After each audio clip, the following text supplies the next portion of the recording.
Meus irmãos, vamos abrir as nossas Bíblias no Evangelho segundo escreveu Mateus, para a glória de Deus. Evangelho segundo escreveu Mateus, capítulo de número 24, versículos de número 6.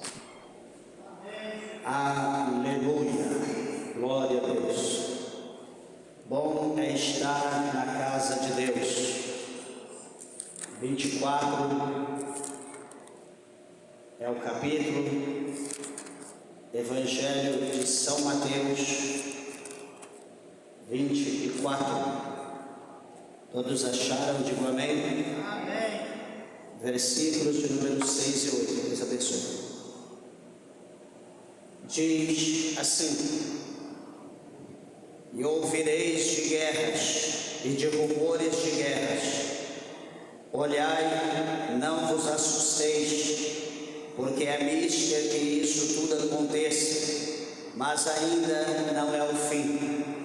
Porquanto se levantará nação contra nação, e reino contra reino, e haverá fomes e pestes e terremotos em vários lugares. Mas todas estas coisas são o princípio de dores. Amém? Podeis assentar, meus irmãos, desocupe vossas mãos e dê uma salva de palmas bem alegre para Jesus.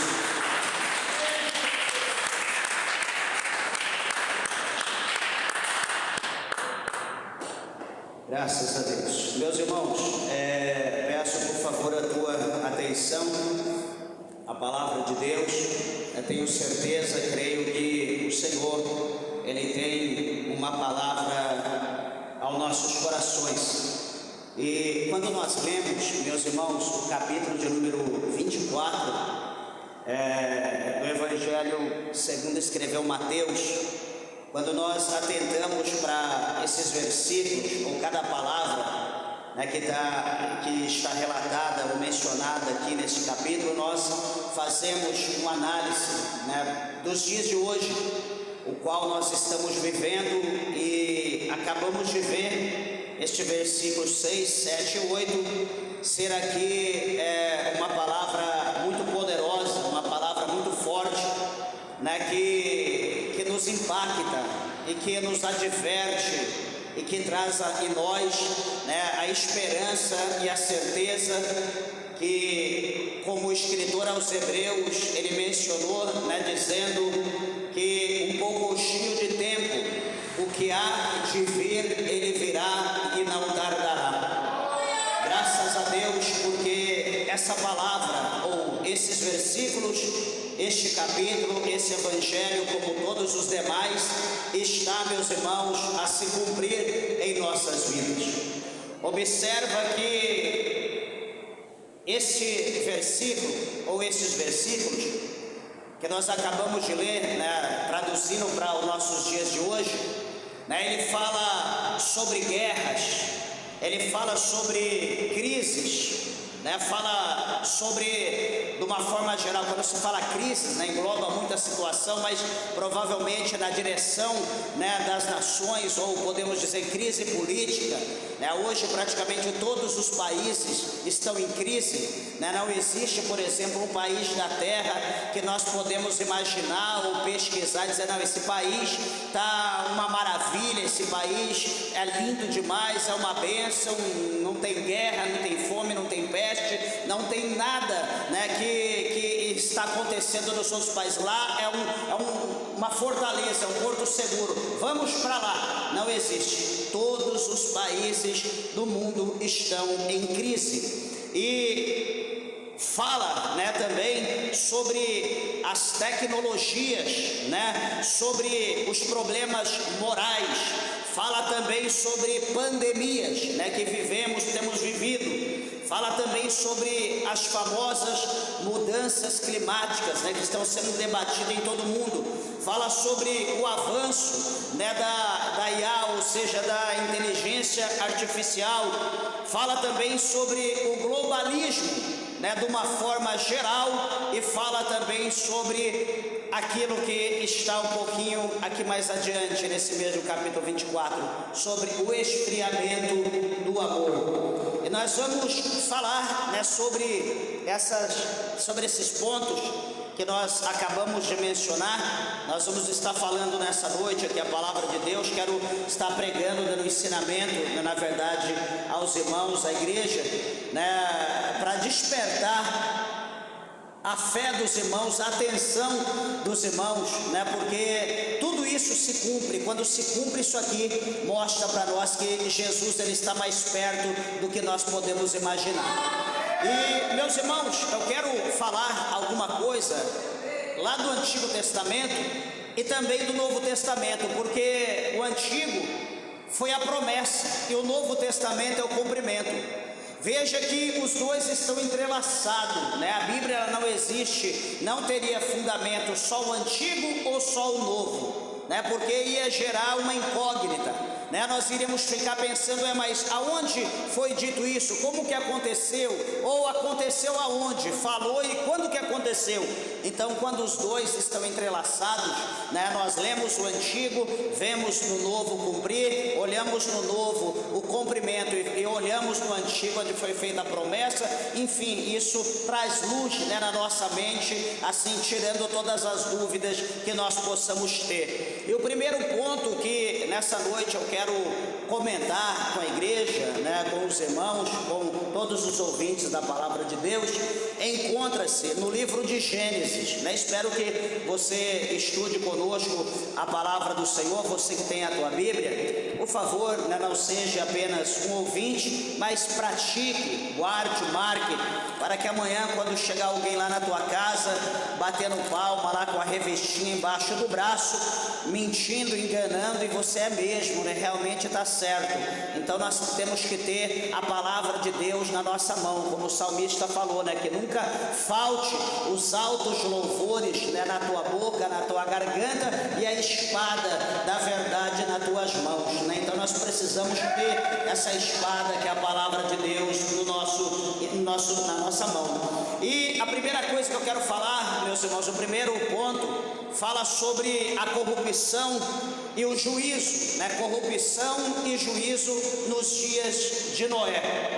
Nós lemos o capítulo 6 de Gênesis. Se alguém tiver com a sua Bíblia, por favor, capítulo 6 de Gênesis, o versículo 5, para a glória de Deus, até o versículo de número 13.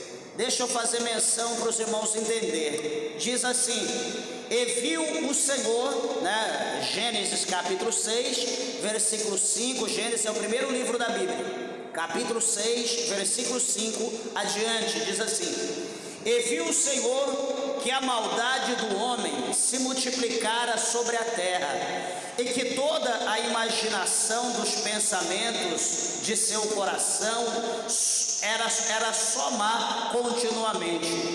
Então arrependeu-se o Senhor de haver feito o homem sobre a terra, e pesou-lhe em seu coração. E disse o Senhor: destruirei o homem que criei de sobre a face da terra, desde o homem até o animal, até o réptil e até a ave dos céus, porque me arrependo de haver feito. Noé, porém, achou graça aos olhos do Senhor.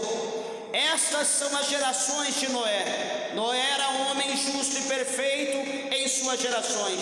Noé andava com Deus e gerou Noé 3 filhos, Sem, Cão e Jafé. A terra, porém, estava corrompida diante da face de Deus, e encheu-se a terra de violência. E viu Deus a terra, e eis que estava corrompida, porque a toda a carne havia corrompido o seu caminho sobre a terra. E o versículo 13 encerra: então disse Deus a Noé: o fim de toda a carne é vindo perante a minha face, porque a terra está cheia de violência, e eis que os desfarei com a terra.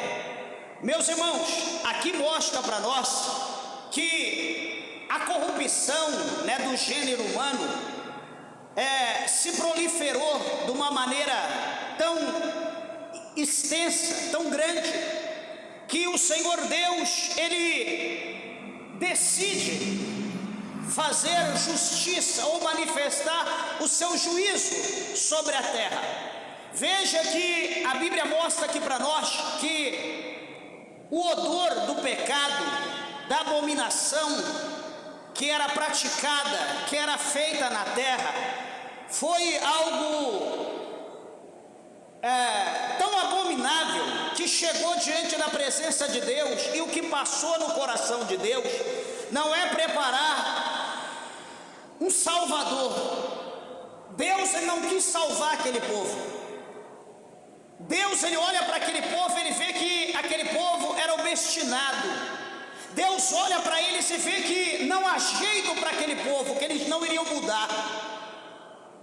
Então o que Deus decide? Eu vou destruir, eu vou acabar com tudo aquilo que eu criei. Alguém pode olhar e dizer: mas Deus é duro, Deus é mau, por que Deus vai fazer isso? Sabe por que Deus vai fazer isso? Da mesma maneira que alguém que trabalha numa gráfica e fabrica um caderno como este, de repente teve um defeito na fabricação, mudou a tonalidade, a tinta, alguma coisa ficou fora do esquadro, do padrão. A princípio até que está bonito no exterior, mas por dentro não vai ficar legal, não vai ser bem aceito. Então o cara que criou isso aqui, o profissional que fez, o que ele vai fazer? Ele vai colocar naquela máquina que tritura, ele vai colocar ali e vai triturar tudo. Aqui vai sair só os pedacinhos, ou seja, acabou, deu defeito, então ele vai jogar fora, e de repente, se ele quiser, ele vai fazer outro, vai mudar alguma coisa, vai acrescentar, vai tirar. Por quê? Porque ele é o dono, ele que fez, ele é o projetista. Então, como Deus, ele criou eu, ele criou você, Deus criou todas as coisas, então ele tem um poder absoluto, ele é soberano para ele fazer o que ele quiser, com quem ele quiser, e não dá satisfação para ninguém. Será que nós entendemos isso? Nós não entendemos, porque quando há catástrofes no mundo, por que vem as catástrofes? Por que Deus quis destruir a humanidade? Por causa do pecado. Por que vem as catástrofes? Por causa do pecado. Por que acontece o que está acontecendo no mundo? Por causa da desobediência. A desobediência é pecado. Então é uma forma do juízo de Deus ser manifesto, é uma forma de Deus fazer juízo, de Deus punir o povo por causa da sua rebeldia. Mas veja bem, quando acontece tal sinal, quando acontece tal juízo da parte de Deus, o que nós ouvimos? Deus não é amor? Deus não é bom? Os crentes não pregam que Deus é bom? Os crentes não pregam que Deus é amor? Por que aconteceu isso? Milhares de pessoas, bebezinho, criancinha, mulheres, idosas morreram. É a primeira coisa que a gente ouve falar. Cadê Deus? Deus não é bom? Eu pergunto, não vamos perguntar cadê Deus. A pergunta que nós temos que fazer é: aqueles que ficaram sabendo que é uma punição divina,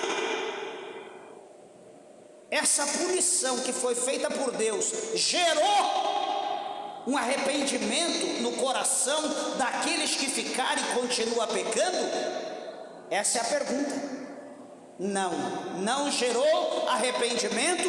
E o que acontece com as pessoas? As pessoas continuam pecando com mais vigor, com mais fervor, com mais veemência. Então tudo isso desperta a ira de Deus, ou o juízo de Deus sobre os filhos da desobediência. Então quando se manifesta a ira, se não manifesta, o povo peca à vontade. Se manifesta, eles ficam com ódio, com ira, e é aí que o negócio acontece para valer. Então Deus, ele decide destruir a humanidade. E o que vai acontecer, meus irmãos? Antes de Deus destruir, como nós lemos aqui no versículo 8 do capítulo 6 de Gênesis, a Bíblia diz que Noé achou graça aos olhos de Deus. Deus olha para Noé e Deus vê aquele homem, peraí, em meio ao gênero humano, em meio ao mundo corrompido, existe um justo, existe um que é diferente. Ele e a sua casa anda com retidão. Ele e a sua casa não está praticando o que os outros praticam. Então eu sou justo. O justo não pagará por causa do pecado do ímpio. Já sei. Deus chama Noé. Deus se revela a ele e diz: Noé, eu vou destruir toda a terra, todo o gênero humano, os répteis, animais, aves, tudo que tem vida. Só que você é diferente. Você é diferente. Eu não vou te destruir junto com os outros. Eu vou fazer uma grande nação por intermédio da sua posteridade, por intermédio da tua família. Bem, Senhor, o que eu posso contribuir? Eu vou te dar aqui um projeto. Receba esse projeto. Deus coloca o projeto de uma arca, com as medidas, comprimento, largura, altura, espessura, todo o material que era necessário para construir aquela arca. E Deus disse: você vai construir essa arca para você, sua família e alguns animais que eu vou manter com vida. O resto eu vou destruir. Segundo a Bíblia, Noé demorou cerca de 100 a 120 anos para construir a arca. E isso, Deus, ele permitiu mais de 100 anos para ver se alguém se arrependesse, se alguém iria se arrepender, se alguém iria se achegar a Deus, ia se converter. Mas o que Deus ouvia daquele povo por intermédio de Noé era: esse homem está louco, este homem está doido, o que ele está fazendo, que negócio é esse, o que é isso, a muita idade está deixando ele louco.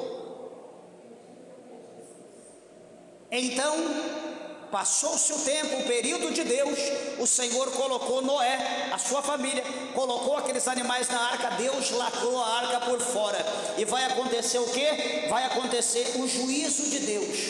A manifestação do poder de Deus foi manifesta sobre os filhos da desobediência. Então, queridos e amados irmãos, tem um louvor aí que fala que Deus, ele tarda, mas ele não falha. Muita gente já ouviu esse louvor que fala que Deus tarda, mas ele não falha. Na verdade, Deus, ele não falha, e nem Deus, ele tarda. Deus, ele chega na hora certa, Deus, ele age na hora certa, Deus faz justiça na hora certa. Tudo é no momento de Deus, nada é antes ou depois, é na hora de Deus. Tudo que aconteceu na tua vida aconteceu no momento de Deus. Se não aconteceu ainda, porque não chegou o momento. Ah, pastor, mas Deus tinha que fazer, Deus tinha que ter agido, Deus tinha que ter. Deus não tinha nada. O que Deus teve que fazer, Deus ele fez. Ele enviou o seu Filho Jesus Cristo para salvar a humanidade, para salvar minha vida, para salvar a tua vida, todos aqueles que nele crê. E aquele que não crê, aquele que não querer, a Bíblia diz que esses já estão condenados. Segundo ponto, a Bíblia fala para nós sobre a inversão. O que é a inversão? É inverter uma coisa. Fala sobre a inversão dos valores morais. Inversão dos valores, inverter os valores. Por exemplo, o que é correto está errado. Isso é inversão. O que é verdade é mentira. Isso é inversão. Será que está acontecendo isso hoje? Será que está acontecendo? Será que está havendo a inversão de valores morais? Abra a tua Bíblia comigo em Isaías, no capítulo de número 5, profeta messiânico.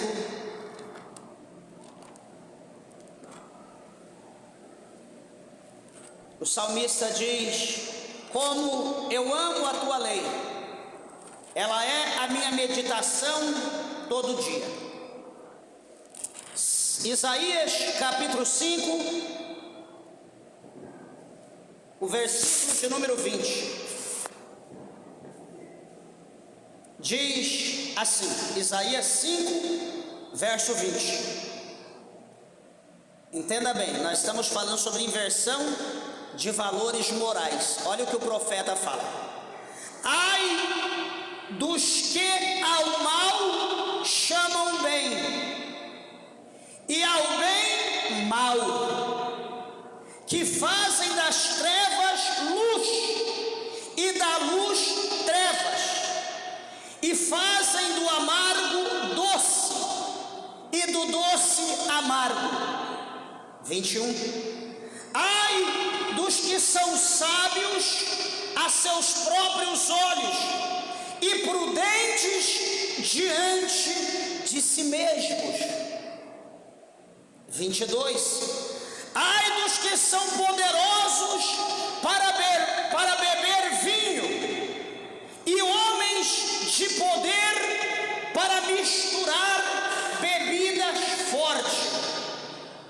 E o 23, dos que justificam ao ímpio por suborno, e aos justos negam a justiça. Se o que está acontecendo no mundo hoje, essa inversão, como nós estamos falando de valores morais, que a gente vê hoje em todos os lugares, principalmente quando se fala na área política, na área judicial, de uma forma total, nós vemos acontecer essa inversão de valor moral. Veja que está acontecendo hoje e todo mundo acha normal. Hoje o homem se veste de mulher, é uma opção, é normal. A mulher se veste de homem, é uma opção, é normal. E se você falar contra, você é condenado, você é punido. A pessoa é justa, o outro é injusto. O injusto ofendeu o justo, roubou, tirou, matou alguém, vamos para a justiça. Chega diante do tribunal, o injusto paga suborno para o juiz. O juiz olha o justo que foi lesado, que sofreu, que perdeu. O juiz olha para ele, condena ele severamente, como que ele fosse o pior homem da face da terra. E o injusto que praticou, que cometeu o delito, sai de lá exaltado, sai de lá abençoado, sai escoltado, e o injusto é condenado e vai em cana. Isso, aliás, o justo, ele é condenado e vai em cana. Isso nós estamos vendo dia após dia com mais intensidade, por exemplo, no nosso país. Então, amados e queridos irmãos, essa palavra aqui de Isaías capítulo 5, do verso 20 ao 23, é uma realidade que nós estamos vivendo o tempo do fim, a história da humanidade. Talvez entre uma e outra situação, entre um e outro país, talvez houve pessoas dessa maneira, mas hoje isso aqui está sendo implantado, de uma forma sistemática, de uma forma global, em todo lugar nós estamos vivendo isso aqui. A justiça está se tornando injustiça. O que é certo está se tornando mentira. Então nós vamos perguntar: pastor, nós vamos confiar em quem? Nós vamos buscar quem para fazer justiça por nós? Nós temos que olhar unicamente, exclusivamente, fielmente para Jesus, o autor e consumador da nossa fé. Chegou uma época da história da humanidade, chegou uma época no dia dos imperadores romanos, que os cristãos também, eles padeciam injustamente. Havia uma época em que eles era como se fosse a escória, era o mal da terra, e que todos tinham que pagar com a própria vida. Eram colocados em arena, idosos de todas as idades, mulheres, crianças, homens, pessoas deficientes, era colocado numa arena. Muitos talvez já leram a respeito, já viram alguma coisa acerca. Aquele lugar, aquele aquele estádio lotado, imagina um estádio de futebol, as arquibancadas cheias de gente, e aquelas pessoas inocentes, só por ser cristã, só por não adorar o imperador, só por defender Jesus Cristo, pela sua fé está em Deus, era colocada ali, eles não sabiam o que iria acontecer. De repente os portões eram abertos e feras selvagens, leões, todo tipo de animal terrível, saíam daqueles portões, daqueles lugares e devoravam aquelas pessoas, crianças, mulheres, todo tipo de gente. Quem iria se defender daqueles bichos? E o povo lá em cima na plateia, alegre, gritava como se estivesse destruindo ratos ou insetos ou coisas do gênero. Então veja que chegou uma época que isso foi vivido claramente. Nós não vivemos, mas a história menciona isso para nós. Só que a palavra de Deus, aqui no capítulo 5, do verso 20 ao 23 de Isaías, está mostrando para nós uma situação, que é uma situação global, que é algo que vai acontecer. Por quê, meus irmãos? Porque isso é os tempos que nós vivemos, e a Bíblia, ela precisa ser cumprida. Outra coisa que eu quero falar, Ezequiel, no capítulo de número 7, está um pouquinho aqui mais à frente, Isaías, Jeremias, Lamentações de Jeremias, depois Ezequiel, capítulo 7. Qual é o tema do capítulo 7 de Jeremias? O tema é: o fim vem, o fim vem. Aliás, Ezequiel capítulo 7, perdão, diz: o fim vem, o fim vem. O que ele está mostrando aqui para nós? Que no tempo do fim, veja, capítulo 7, verso 5, aliás, verso 2: é tu, ó filho do homem, o Senhor falando para Ezequiel, diz o Senhor Deus acerca da terra de Israel: vem o fim vem sobre os quatro cantos da terra. Deus aqui profetizando por intermédio de Ezequiel, capítulo 7, falando que o fim ele viria sobre os quatro cantos da terra, norte, sul, leste e oeste. Virá sobre os quatro cantos da terra. No versículo de número 3 ele diz: agora vem o fim sobre ti, e enviarei sobre ti a minha ira, e te julgarei conforme os teus caminhos, e trarei sobre ti todas as tuas abominações. Por que vai haver um juízo, meus irmãos? Porque estava havendo sobre o povo abominação, e essa abominação era tal que chegou até Deus. Então, quando essa abominação chegou até Deus, automaticamente a forma de defesa de Deus vai ser acionada. A ira de Deus, o furor de Deus se acende, e quando se acende só vai apagar quando Deus executar o juízo. Os irmãos entenderam o versículo 3? Agora vem o fim sobre ti, e enviarei sobre ti a minha ira, e te julgarei conforme os teus caminhos.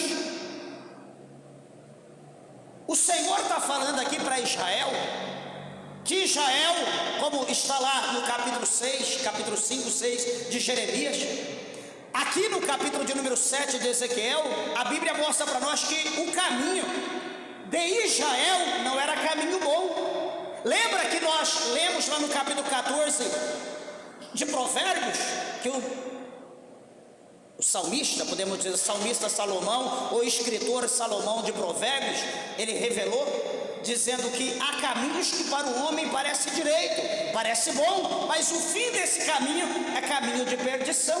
Então, o capítulo 7, o verso 3, a Bíblia fala que a ira de Deus vai se manifestar, e Deus ele vai julgar conforme os caminhos da nação de Israel. Isso é preocupante. Isso é preocupante. Por quê, meus irmãos? Porque o caminho que Israel estava andando não era um caminho bom. Quando nós olhamos aqui em Isaías, por favor, se possível, para você ver o que Israel estava querendo, ou o que eles estavam fazendo. Nós olhamos aqui em Isaías, no capítulo de número 30. Peraí, então Deus vai destruir Israel por causa da forma que eles estavam andando pelo caminho de Ereché. Mas o que eles fizeram de tão errado que a ira de Deus há de ser manifesta? Isaías 30, versículo 8 diz: vai, pois, agora, escreve isto numa tábua perante eles e registra-o num livro, para que fiques até o último dia da humanidade, para sempre e perpetuamente, ou seja, nunca seja apagado nem riscado. Versículo 9: porque este é um povo rebelde, filhos mentirosos, filhos que não querem ouvir a lei do Senhor. Versículo 10: que dizem aos videntes: não vejais, e aos profetas: não profetizeis para nós o que é reto, dizei-nos coisas aprazíveis e vede para nós enganos. E o versículo 11 diz: desviai-vos do caminho, apartai-vos da vereda, fazei que o Santo de Israel cesse de estar perante nós. Isso aqui é Deus revelando a Isaías: Isaías, escreve o que eu vou te dizer.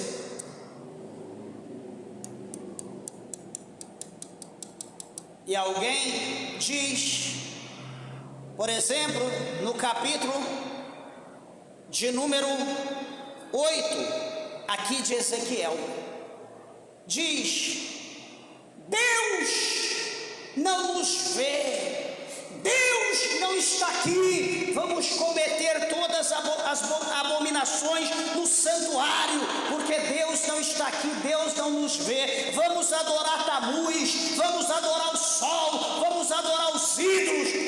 Deus não está aqui, o Todo-Poderoso, Ele não está no meio de nós, e Deus ouve tudo, Deus vê tudo e diz: profeta, escreve o que eles estão fazendo e escreve a sentença que eles terão pelo que eles estão fazendo contra mim. Igreja, tudo de mal, tudo que a humanidade está fazendo na terra, eles não estão fazendo contra ele próprio, não está fazendo contra o seu próprio, eles estão fazendo contra Deus. Tudo que nós que somos servos e servas, todos nós que somos os santos que habita a terra, que somos filhos de Deus, porque nós somos santos, o Espírito de Deus, Ele trabalha, Ele nos purifica, Ele nos santifica, Ele prepara a noiva para o Filho, para Cristo, o Espírito Santo faz isso.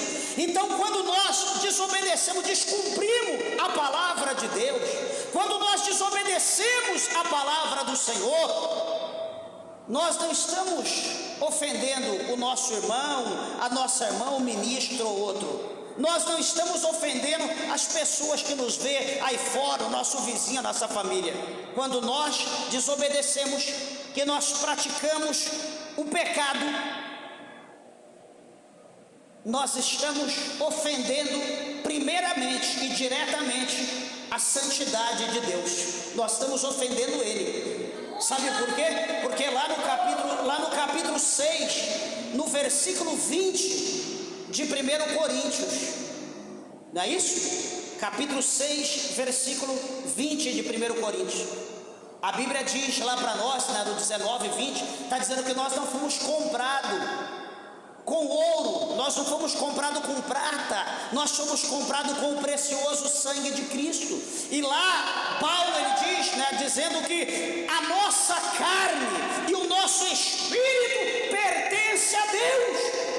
1 Coríntios 6, 20, o nosso espírito e a nossa carne não é nosso, pertence a Deus. Eu faço do meu corpo o que eu quero. Peraí,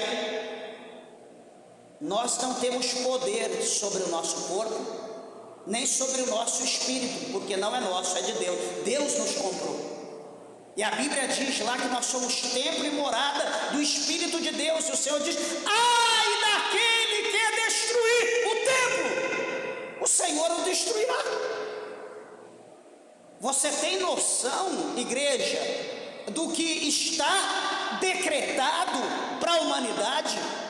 Você tem noção do que está decretado para nós, para o povo que habita a terra? Só que detalhe, meus irmãos, presta bem atenção, como nós falamos aqui no princípio, lá no capítulo 6 de Gênesis, que falamos de Noé, né? Falamos sobre a corrupção e o juízo nos dias de Noé, né? Expliquei bem para os irmãos entenderem a situação.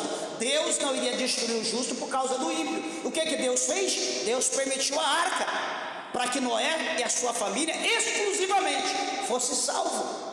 Então o mundo do jeito que está hoje, a corrupção do gênero humano, do jeito que está, o juízo de Deus é iminente, não vai falhar. Só que primeiro, o homem, a mulher de Deus, aqueles que são fiel, Deus vai tomar para si. Deus vai preparar o escape. O justo, ele não padecerá, ele não será punido por causa do ímpio, por causa do meia-boca, né? Desculpa da expressão cafrajeste, aquele que é capa, aquele que conhece, mas isso aqui era naquele tempo, hoje não é mais assim. Se isso é naquele tempo, não é mais assim, por que nós usamos a Bíblia? Tem mais de 3.000 anos, para que eu vou usar isso aqui então? Porque alguma coisa me convém, senão eu não usaria a Bíblia. Então, se alguma coisa me convém, as outras também convém. A Bíblia é interligada, a palavra de Deus é viva. 4:12 de Hebreus nos fala isso. E o verbo no capítulo 1 de João, ele se fez carne. O verbo, que é o Logos, a palavra de Deus, ela habitou entre nós, era carne, estava entre nós, é humano. Por isso que a palavra é viva. Nós precisamos entender o mistério. Então, voltando aqui para acabar o capítulo 7 de Ezequiel, o Senhor, ele vai julgar segundo o caminho de cada um. Peraí, qual que é o caminho? Eu estou andando no caminho da mentira. O caminho da mentira? Não, mas a mentirinha é santa. Você vai pagar. A ira de Deus vai ser manifesta por causa da mentira na tua vida. Qual o caminho que você está andando? Eu estou andando no caminho da idolatria, sabe?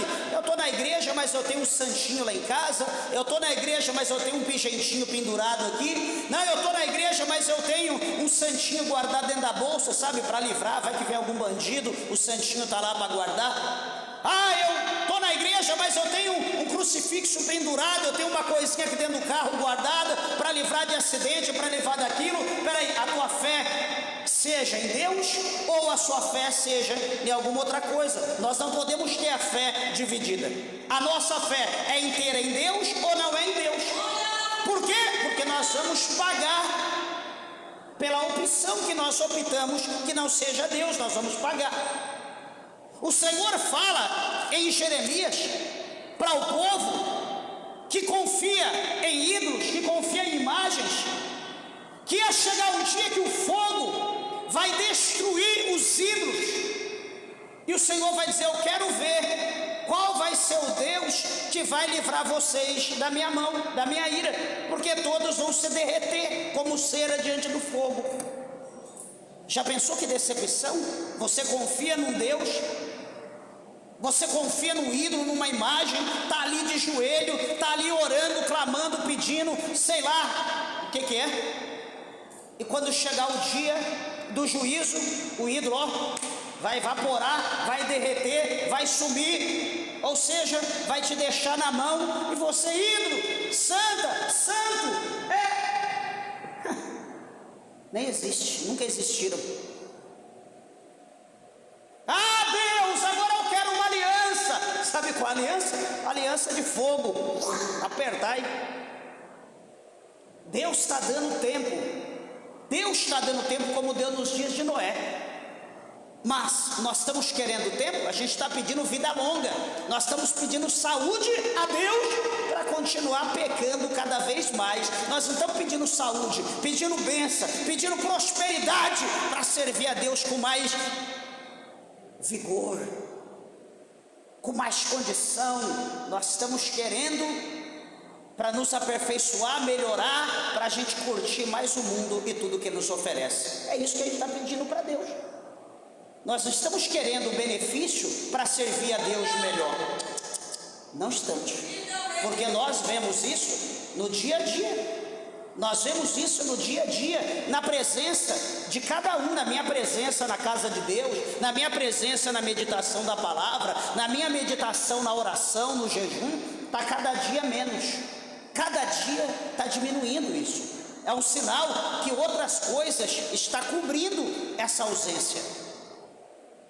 Nós não podemos trocar a presença de Deus, o Espírito Santo, por outras coisas. Vai chegar um dia que nós vamos precisar e nós não vamos ter. Já pensou um dia que o diabo se manifestar na tua frente, tiver só você e ele ali? E você, meu Deus, e agora? E ter a oportunidade de você expulsar o cão, achar que você está cheio de Deus, achar que você está com o Espírito Santo, o cão apontar o dedo e rolar no chão dando risada, você, e começar a profetizar, revelar tudo que você fez, que você tem feito, que você está pensando naquele exato momento. Já pensou que vergonha? E saber que antes Deus te usava, você repreendia o cão, mandava para o inferno, e agora o cão vai pisar em cima de você como um capaz. Isso é decepção, isso acontece. 1 Samuel 7,4, Ezequiel 7,4, perdão. E não te poupará o meu olho, diz o Senhor, nem terei piedade de ti, mas porei sobre ti os teus caminhos, e as tuas abominações estarão no meio de ti, e sabereis que eu sou o Senhor. Assim diz o Senhor Deus: o mal, eis que um só mal vem, o fim vem, despertou-se contra ti, e eis que vem, amanhã vem para ti, ó habitante da terra, vem o tempo, chegado é o dia da turbação, e não mais o sonido de alegria dos montes. E agora, depressa derramarei o meu furor sobre ti, e cumprirei a minha ira contra ti, te julgarei conforme os teus caminhos, e porei sobre ti todas as minhas abominações. Nós vamos entender aqui, meus irmãos, a palavra é um pouco extensa, 27 versículos, mas aqui o Senhor, Ele vai falar que no verso 15, por exemplo, presta bem atenção como Deus iria punir o povo nessa questão. Capítulo 7, verso 15: fora está a espada, e dentro a peste e a fome. O que estiver no campo morrerá a espada, e o que estiver na cidade, a fome e a peste os consumirão, e escaparão os que fugirem dele, mas estarão pelos montes como pomba dos vales, todos gemendo, cada um por causa da sua iniquidade. Todas as mãos se enfraquecerão, e todos os joelhos serão débeis como água. Então, quando diz o fim vem, não existe escapatória. Nós devemos estar com Deus como Deus quer, ou nós deixamos Deus de uma vez por toda. Deixa eu te dizer uma coisa: Deus, Ele não está de maneira alguma preocupado com a nossa adoração. Nós que temos que preocupar em oferecer a Deus. Lá no céu a Bíblia diz que existe miríades de anjos, os seres celestiais, querubins, serafins, todo o exército do céu. A Bíblia diz que estão adorando a Deus para todo sempre, toda a eternidade eles estão adorando. Se nós queremos chamar a atenção de Deus, amém. Se nós não queremos, o fim já está decretado para a terra. O fim já está decretado. Foi como nos dias de Noé, no capítulo 6, a humanidade estava decretada a morte, o mundo antigo foi decretado a morte. Hoje vai ser decretado também, está decretado, o fim vai vir, não vai ter escapatória. É como está lá em 6 de Apocalipse: os homens, os ricos, soberanos, todos os poderosos vão se esconder na fenda das rochas, nas cavernas, e vão gritar: montes, rochedos, caiam sobre nós, porque nós não podemos olhar para a face daquele que está adiante de nós, não haverá escapatória. O capítulo 9 desse mesmo livro do Apocalipse diz que os homens nesse dia, eles vão procurar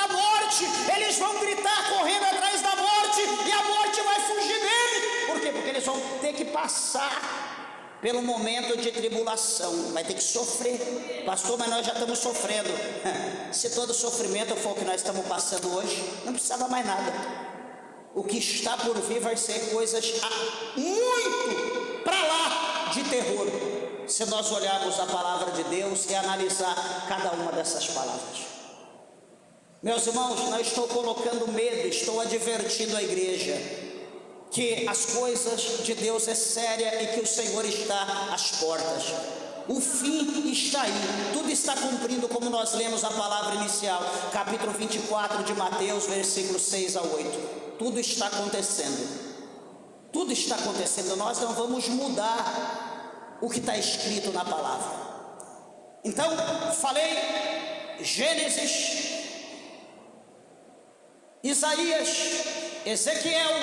Agora vou falar alguma coisa do Novo Testamento, algum cumprimento que também está cumprindo na palavra de Deus, coisas que vão acontecer, que nós estamos vivendo o fim.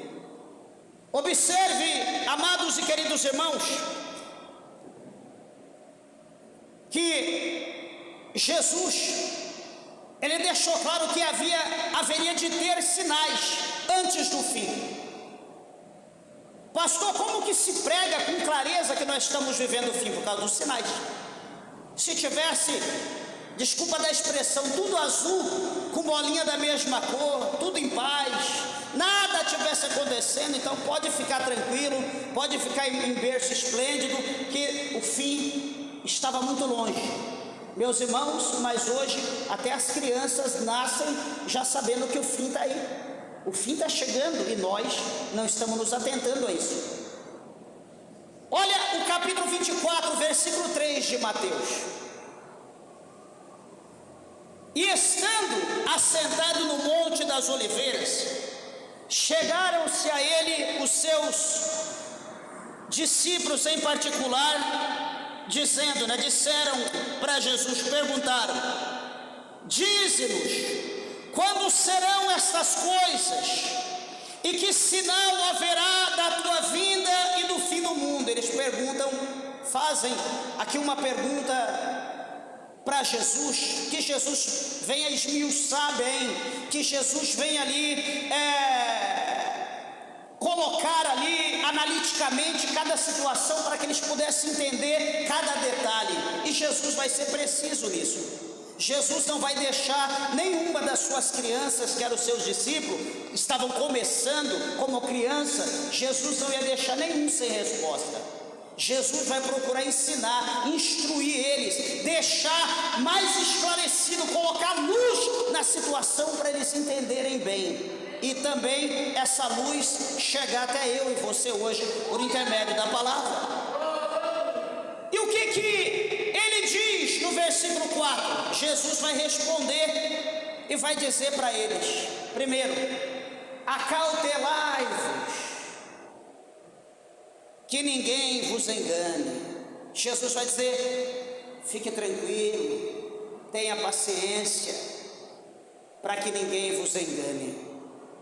Então, o que Jesus mostra aqui em meio a todo o cenário que ia haver, queria expor, queria mostrar para os discípulos um dos principais postes que iria ali dar luz, queria mostrar, revelar a perdição que ia extraviar o povo, seria o espírito do engano.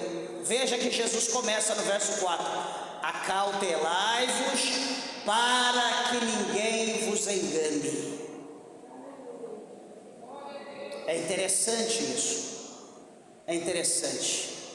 Já pensou? Eu aqui pregando para os irmãos, para as redes sociais, pessoas em todo lugar do Brasil, do mundo, pode ver, e eu estar sendo usado por um espírito de engano, e enganando aqui a igreja, enganando o Brasil e também as pessoas de fora do Brasil que entendem o português, que está ouvindo. Já pensou que coisa séria? E isso tem acontecido todos os dias em toda a parte da terra. O espírito do engano, da mentira, está agindo de uma forma terrível. E a gente que não tem o conhecimento na Bíblia, na Escritura, ouvimos, olhamos, é mesmo, né? Tá certo, meu pastor tá louco, isso aqui tá certo, isso aqui é o homem de Deus, tá certinho o que ele falou. Mas Jesus diz: acautelai-vos, para que ninguém vos engane. Jesus começa a dizer dessa maneira, porque o espírito do engano iria dominar sem misericórdia a humanidade. Como ele é o espírito da verdade, o espírito do engano, o espírito da mentira, né? Quando se diz verdade, se diz Jesus. Jesus é a verdade. Quando se diz mentira, mentira é o diabo.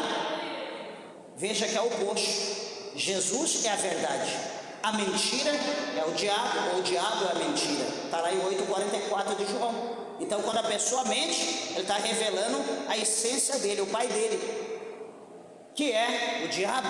Quando nós falamos a verdade, quando nós vivemos a verdade, nós estamos revelando a nossa essência. Quem? Jesus, que é a verdade. Então a mentira é o diabo, a verdade é Jesus. A luz é Cristo, as trevas é o diabo. Os irmãos estão entendendo a inversão? Ou o oposto, como é?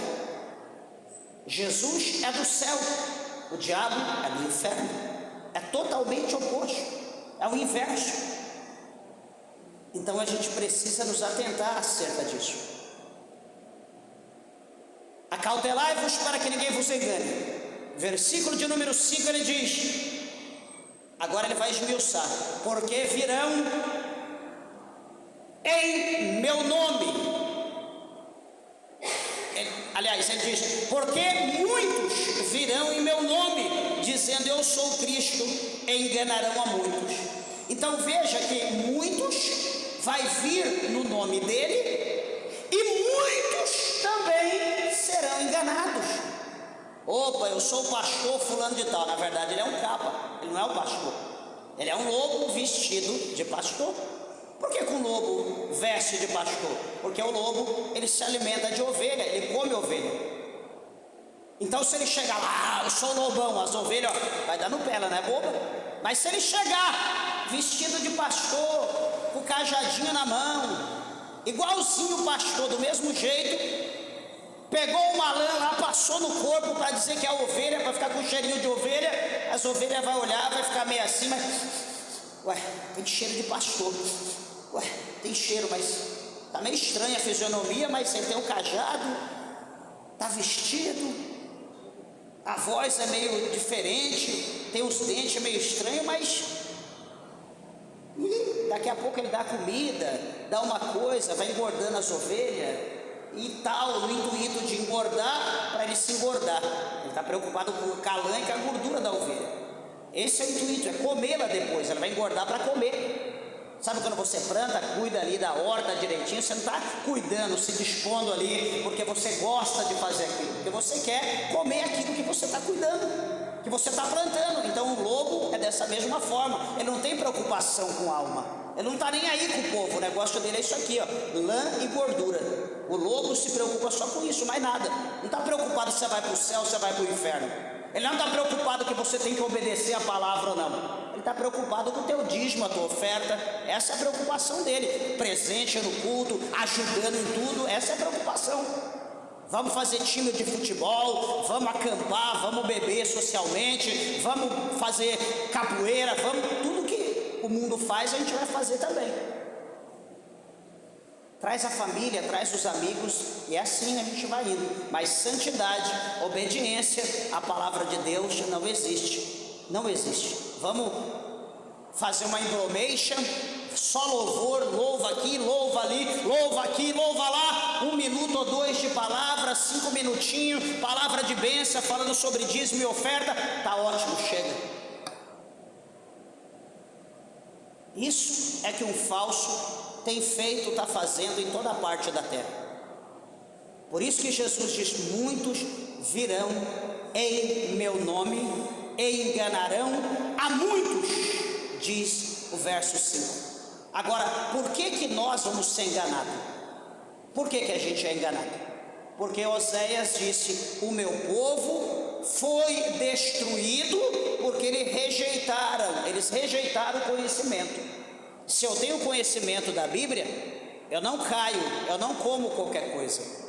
Se eu sou um perito, não é qualquer coisa que vai me convencer, não é qualquer palavra que vai mexer comigo, não é qualquer louvor que, estou no céu. Não, peraí, que negócio é esse? Não é qualquer palavrinha de autoajuda, não é qualquer filosofia, história que vai mudar a minha vida, não. O que muda a minha vida é a presença de Deus, é a palavra de Deus como ela é o Espírito de Deus na minha vida que testifica, não é balela, não é bagunça, não. Mas quando a gente não tem o conhecimento, qualquer tecladinho, qualquer acorde, qualquer palavrinha afinada, qualquer coisinha bonitinha, que benção, estou no céu, que maravilha. Isso não salva, isso não traz salvação para a nossa alma, isso não nos liberta, isso não muda a nossa vida. A palavra de Deus é que muda. Capítulo 8, 32 de João: e conhecereis a verdade, e a verdade vos libertará. Se a palavra, meus irmãos, ela não for pregada, se a palavra não for ensinada, não haverá libertação. Se a palavra não for pregada, ninguém vai ser liberto. E o que mais hoje está sendo feito é menos palavra pregada. Graças a Deus que nós temos autonomia aqui para pregar a palavra de Deus, né? É tudo com ordem e decência, mas se a gente quiser pregar aqui hoje, eu vou fazer o curso só de pregação, 2 horas, 2h30 de palavra, a gente fica o culto inteiro falando da palavra de Deus. Mas tem lugar por aí que não, é 5, 10 minutos, demais, tá bom, chega, é muito. Daqui uns dias a Bíblia vai ser proibida dentro da igreja, é o que está dando a entender isso, daqui a pouco vai ser proibido. Mas, enfim,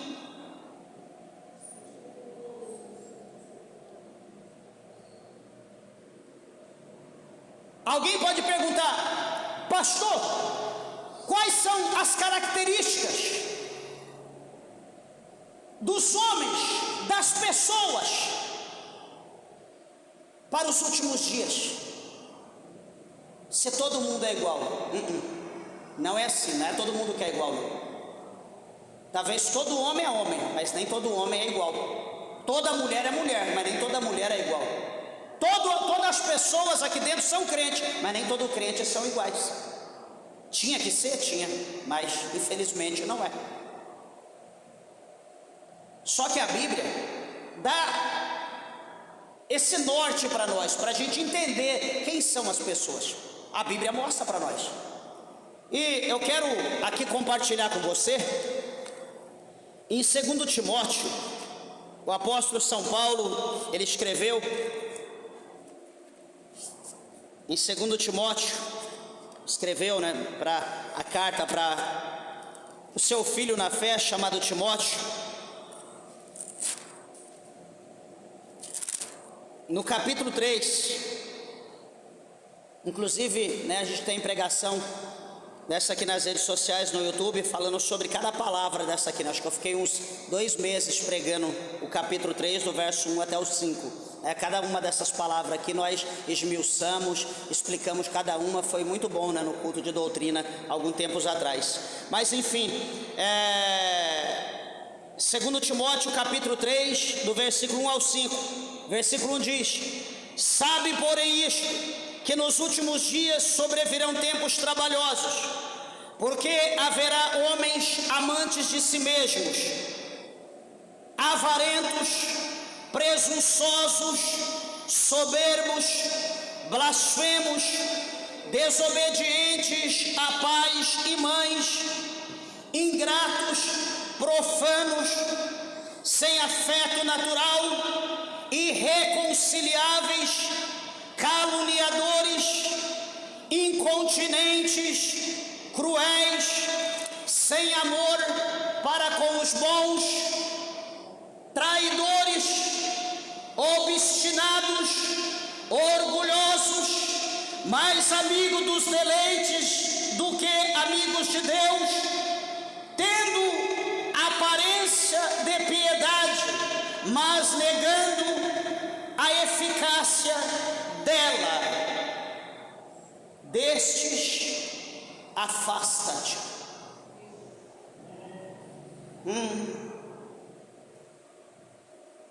Já pensou, meus irmãos? Deixa eu dizer, o melhor, não vou falar o pior, o melhor é que nós temos que levar isso aqui ao pé da letra.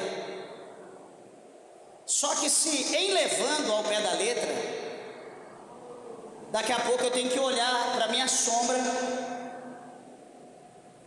preocupado se é a minha sombra mesmo ou não, porque isso aqui está cada dia mais comum.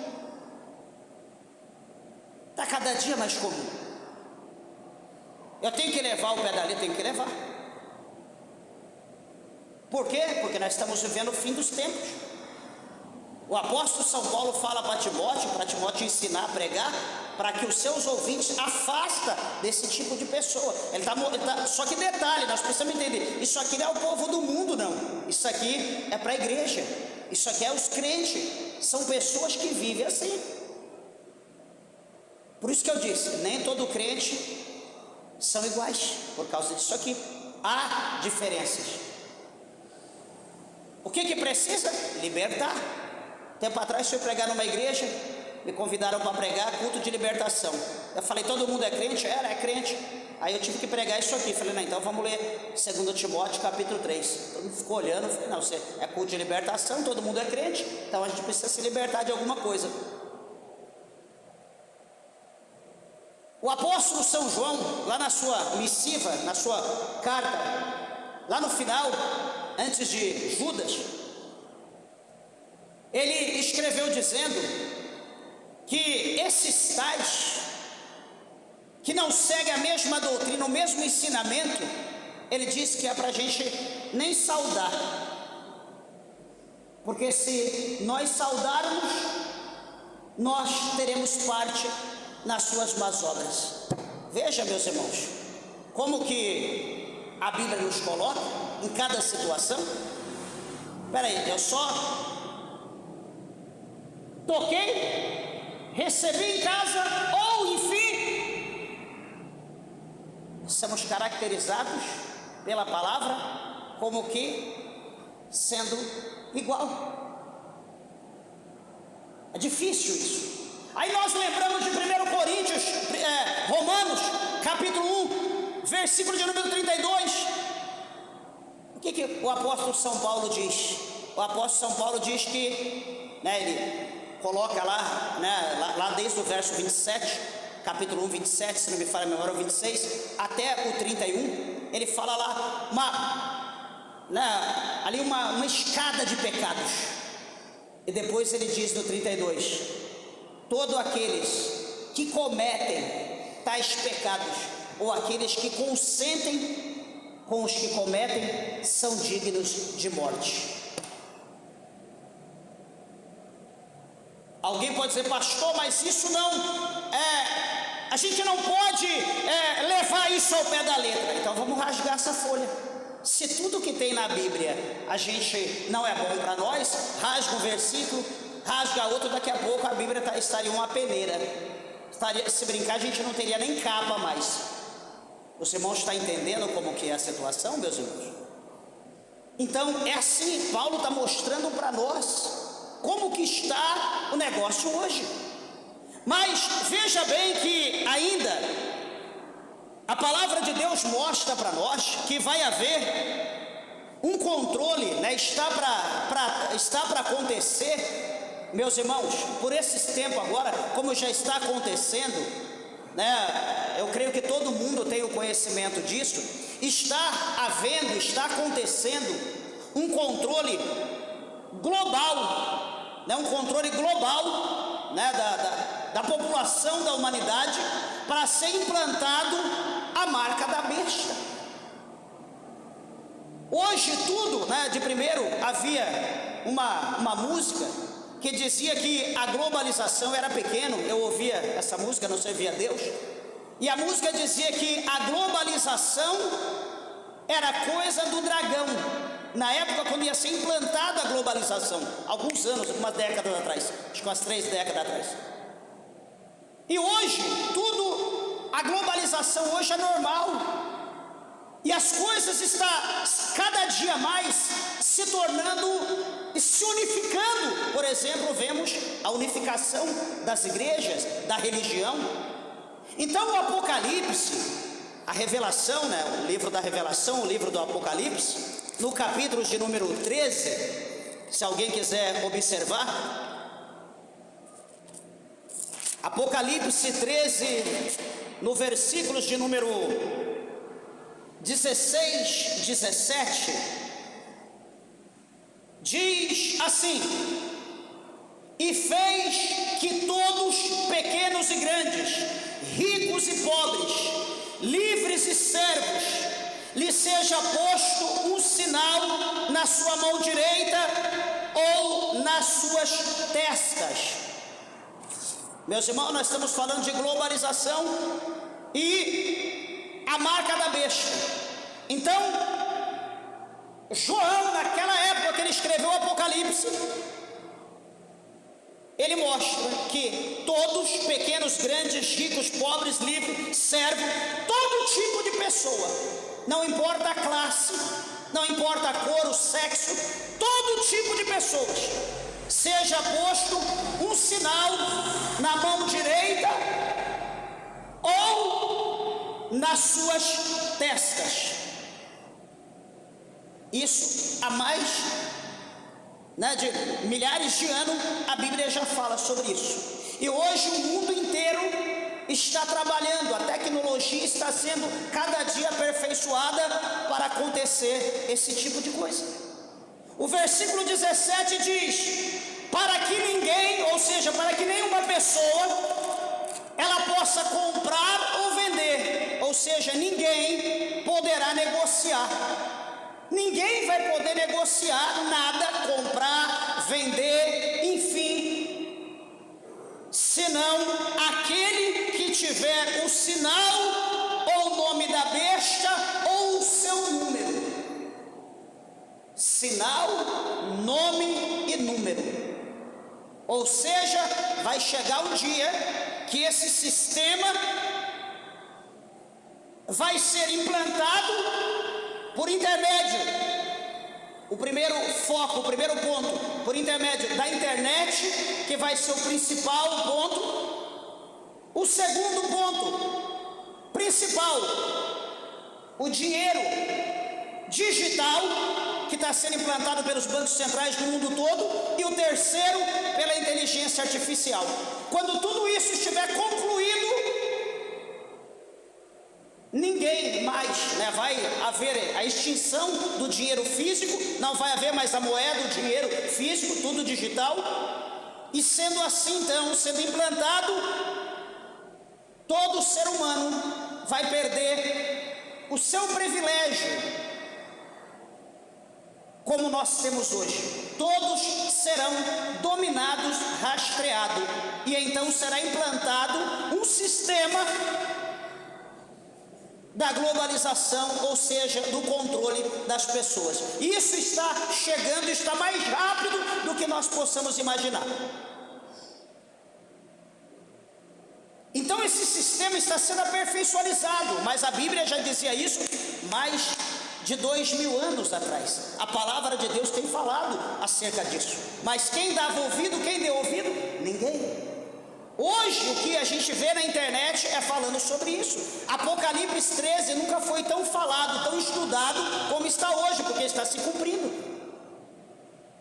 E o último ponto que eu quero destacar aqui para os irmãos, para nós encerrarmos, acerca da situação dos acontecimentos de hoje, é sobre a vinda do Senhor Jesus como ladrão.